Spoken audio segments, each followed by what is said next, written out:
Hi, my name is Goldman. I'm the director and founder of Goldman and Associates. Our firm has a primary focus on family law. Please subscribe to our channel. What do you do if the other parent is in jail? Let's say they're dangerous, they were put in jail, felonious assault, whatever. Maybe they're involved with felons or drug activity or guns or whatever. They're in jail. But here's the concern.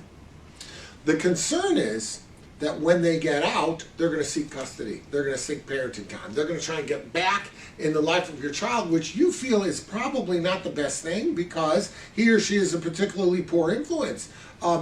It's a danger to the child. Maybe they hang out with people who are felons. Maybe they bring attention when they're at the house of a criminal nature.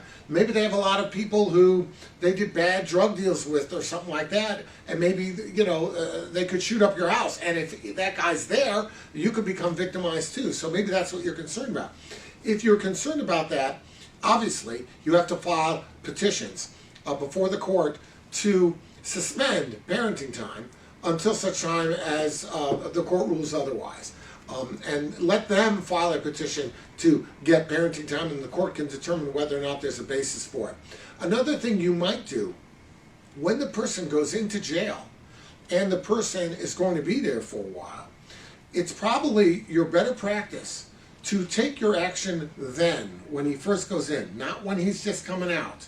When he first goes in, you can very easily tell the court, without accusing him of any, would-be activity, without having to go there and saying, well, I'm afraid he might do something illegal and therefore I want custody. The better thing to do is simply go and say, Your Honor, we have a child together. He might be a very nice guy, but he's going to jail for 5 years. I need full custody, legal and physical custody. I need to be able to make 100% of the decisions regarding this child because he went and got himself locked up.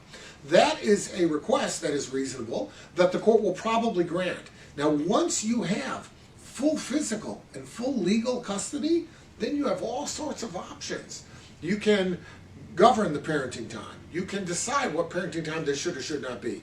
You can pick up and move. And with full legal and full physical custody, allowing you to change the legal residence of the child will be a pro forma thing. The court will likely permit that. So you have all the cards in your hands. Now, if you wait on the theory that, well, I don't have to do anything about custody because he's in jail. I have everything I need right now. Why should I go spend money, hire lawyers to get this kind of thing set up? What do I need it for? Well, if you do it that way, you run the risk that when he gets out, now you've got to go before the court and protect your kid. And the best thing you've got is, well, gee, Judge, I'm afraid he might do something wrong. And you know what he's going to say? He's going to say, Judge, I've been in jail for 5 years. It's a place I don't want to go back to. My parole requires me, the rules of my parole requires me not to consort with known felons, not to have a firearm, not to engage in illegal activity. So I'm perfect. I'm going to be an angel now. Why shouldn't I see my kid?